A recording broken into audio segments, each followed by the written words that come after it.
नमस्ते दोस्तों, कैसे हैं आप सभी। मेरा नाम है दीपक। स्वागत है आपका कलेक्टर जी पर। आज है 4 मई। देखते हैं कुछ महत्वपूर्ण करंट अफेयर्स। पहला प्रश्न और बहुत ही इम्पोर्टेंट प्रश्न, हाल ही में जारी प्रेस स्वतंत्रता सूचकांक प्रेस फ्रीडम इंडेक्स में भारत का स्थान क्या है। ऑप्शंस हैं 145, 150, 161 या 165। तो आंसर है 161। 161st रैंक है भारत की। हाल ही में प्रेस स्वतंत्रता सूचकांक 2023 जारी किया गया और यह सूचकांक जारी कब किया जाता है तो प्रतिवर्ष 3 मई को विश्व प्रेस स्वतंत्रता दिवस के अवसर पर यह जारी किया जाता है। रिपोर्टर्स विदाउट बॉर्डर्स नाम का एक संगठन विश्व प्रेस स्वतंत्रता सूचकांक जारी करता है। प्रेस फ्रीडम इंडेक्स कौन जारी करता है? Reporters without borders. तो इसका भी नाम हम लोग को याद रखना है। 2023 में यह सूचकांक 180 देशों के लिए जारी किया गया, जिसमें भारत का स्थान है 161, 161st। और पिछले साल 2022 में इसकी रैंकिंग क्या थी? 150, 150 रैंक थी। पहला स्थान किसका आया है तो वो आया है नॉर्वे का, और अंतिम स्थान आया है वो आया है उत्तर कोरिया का। और यहाँ पे आप देख सकते हैं एक तरीके से फिर से ये नाटक चालू हो गया है। नाटक मतलब कि एक तरीके से अनफेयर जो रैंकिंग होती है, ये पाकिस्तान 150 पे और अफ़गानिस्तान 152 पे। तो ये दोनों देश भी हमसे आगे हैं। अफ़गानिस्तान में महिलाओं को आज़ादी है ही नहीं रिपोर्टिंग करने की, उनसे वो हक भी छीन लिया गया है और ये पता नहीं किस आधार पर रैंकिंग देते हैं। खैर, हमारा तो काम है इस रैंकिंग को फ़िलहाल याद रखना। तो 161st 161 भारत की रैंक है। पिछले बार से 11 पायदान भारत गिर करके 161 रैंक पे आ गया है। तो 2023 में भारत की रैंक है 161।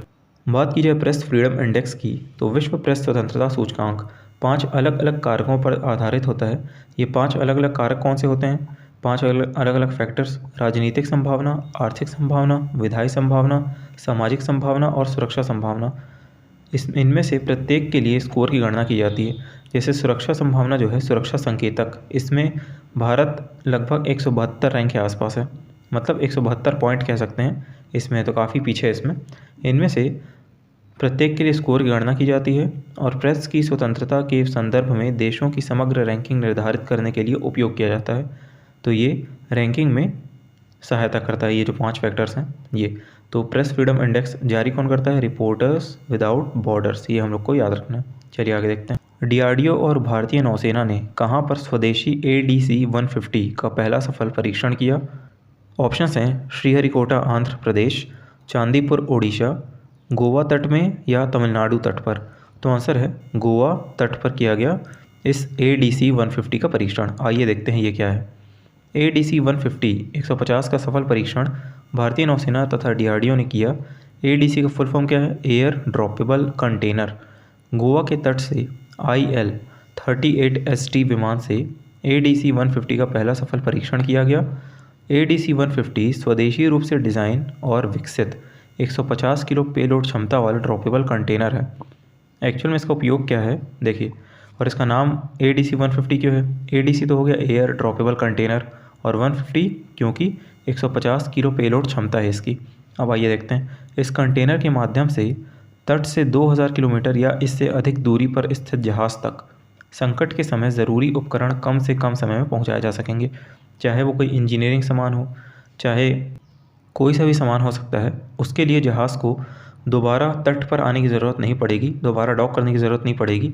ये जो एयर ड्रॉपेबल कंटेनर है, इसमें 150 किलो की क्षमता है, तो ये अपने साथ इतना सामान लेके जा सकता है, कैरी करके लेके जा सकता है। तो ये काफ़ी यूज़फुल रहेगा। बात की जाए DRDO की, तो DRDO का फुल फॉर्म क्या है? Defence research and development organisation. इसकी स्थापना हुई थी 1958 को, मुख्यालय नई दिल्ली, अध्यक्ष समीर कामत। बात की जाए भारतीय नौसेना की, तो इसकी स्थापना हुई 1612 में। फिर एक तरीके से हम लोग ये कह सकते हैं कि स्वदेशीकरण हुआ था 1950 में। तो 1612 में भारतीय नौसेना की स्थापना हुई थी। इसके अध्यक्ष कौन है? Admiral R Hari Kumar. चलिए आगे देखते हैं। AI आर्टिफिशियल इंटेलिजेंस के गॉडफादर माने जाने वाले जेफरी हिंटन ने कौन सी कंपनी छोड़ दी है?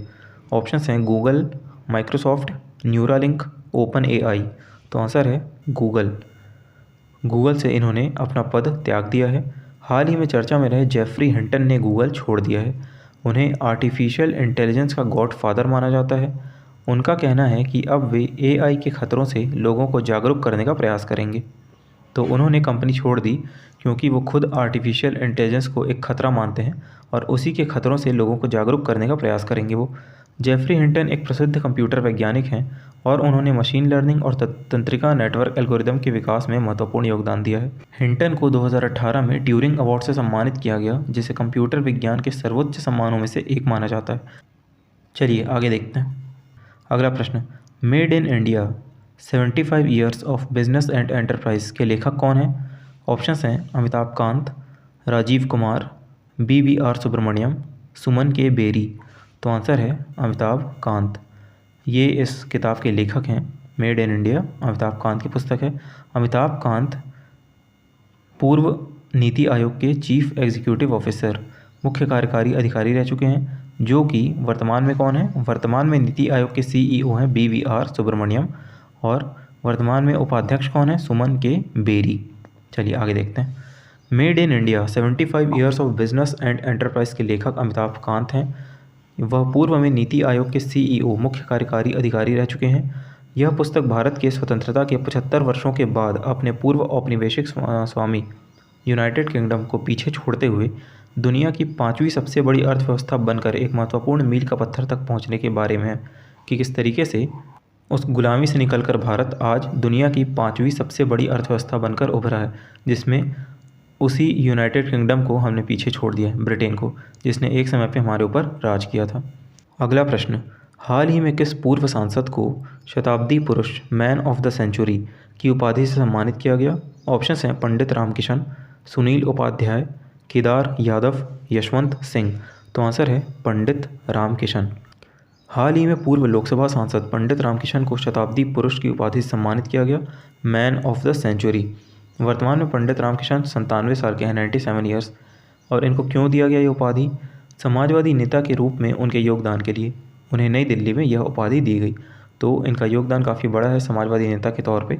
पंडित रामकिशन ने जयप्रकाश नारायण, राम मनोहर लोहिया जैसे समाजवादी नेताओं के नेतृत्व में हुए आंदोलन में सक्रिय रूप से भाग लिया था तथा उन्हें कई बार जेल भी जाना पड़ा था। तो इन्होंने आंदोलन में भाग लिया जयप्रकाश नारायण के साथ, राम मनोहर लोहिया जी के साथ।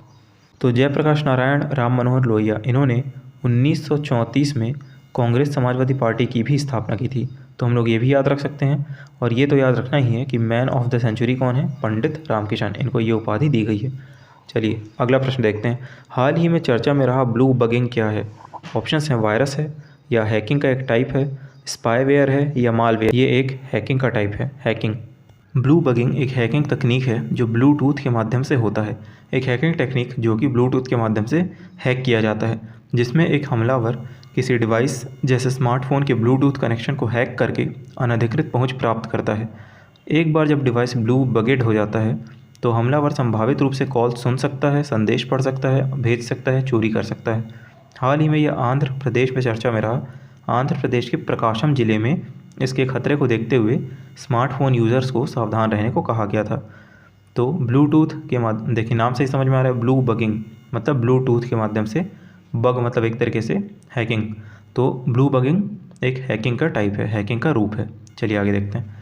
हाल ही में किस देश ने अपने संविधान के लिए सफलतापूर्वक जनमत संग्रह कराया है? जनमत संग्रह मतलब कि रेफरेंडम। ऑप्शंस हैं उज़्बेकिस्तान, कज़ाकिस्तान, किर्गिस्तान, ताजिकिस्तान। तो आंसर है उज़्बेकिस्तान। हाल ही में उज़्बेकिस्तान के नए संविधान पर एक नए जनमत संग्रह सफलतापूर्वक आयोजित किया गया। एक संविधान के लिए एक रेफरेंडम आयोजित करवाया गया। मतलब जनमत संग्रह मतलब कि जनमत मतलब लोगों का मत जाना गया कि ये चीज़ करनी चाहिए या फिर नहीं करनी चाहिए। तो चुनाव आयोग द्वारा घोषित प्रारंभिक परिणामों के अनुसार लगभग 90% मतदाताओं ने बदलावों का समर्थन किया, जबकि 9% ने नहीं वोट दिया था। सफलतापूर्वक जनमत संग्रह पूरा होने से उज़्बेकिस्तान के लिए अब नया संवैधानिक मसौदा तैयार हो सकेगा। तो जनमत संग्रह इस बारे में था कि संविधान में कुछ बदलाव किए जाएं, एक नया संविधान तैयार किया जाए, नया संवैधानिक मसौदा तैयार किया जाए।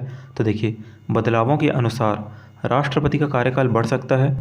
जो उज़्बेकिस्तान के राष्ट्रपति हैं, देखिए इनका नाम क्या है? इनका नाम है शावकत मिर्जियोयेव। इनका कार्यकाल लगभग 2040 तक बढ़ने की संभावना है और पूर्व सोवियत गणराज्य के लोगों को अधिक स्वतंत्रता दी जाएगी। तो इस तरीके से संविधान में कुछ बदलाव हो सकते हैं। बात की जाए उज़्बेकिस्तान की राजधानी है ताशकंद, राष्ट्रपति शावकत मिर्जियोयेव। चलिए ठीक है, आगे देखते हैं। देश का पहला केबल आधारित रेल ब्रिज कहाँ बनकर तैयार हुआ है? ऑप्शंस हैं उत्तराखंड, जम्मू कश्मीर, हिमाचल प्रदेश, अरुणाचल प्रदेश? तो आंसर है जम्मू कश्मीर।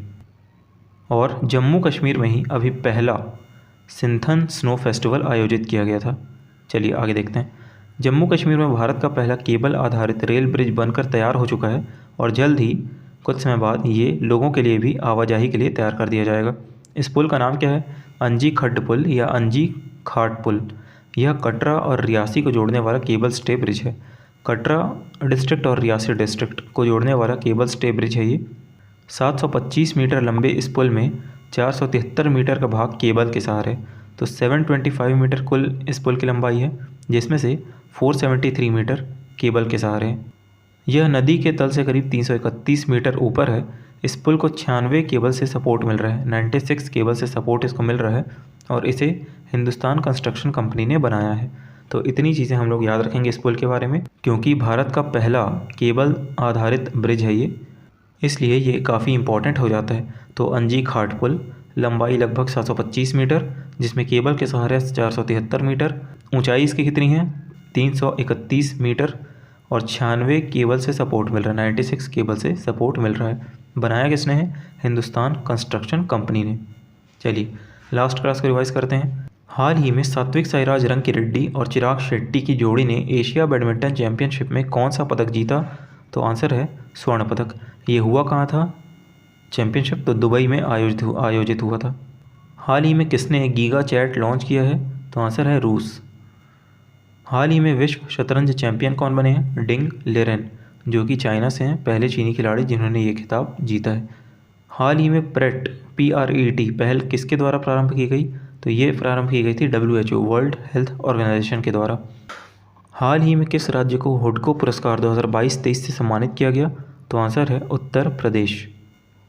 सौराष्ट्र तमिल संगम प्रशस्ति पुस्तक का विमोचन किनके द्वारा किया गया? प्रधानमंत्री नरेंद्र मोदी। हाल ही में पहली बार सिंथन स्नो फेस्टिवल कहाँ आयोजित किया गया? जम्मू कश्मीर। विश्व प्रेस स्वतंत्रता दिवस कब मनाया जाता है? 3 मई। Okay, thank you. तो ये थी आज की क्लास। मिलते हैं नेक्स्ट वीडियो में। तब तक के लिए आप लोग स्वस्थ रहिए, मस्त रहिए, ध्यान रखिए अपना। Thank you so much.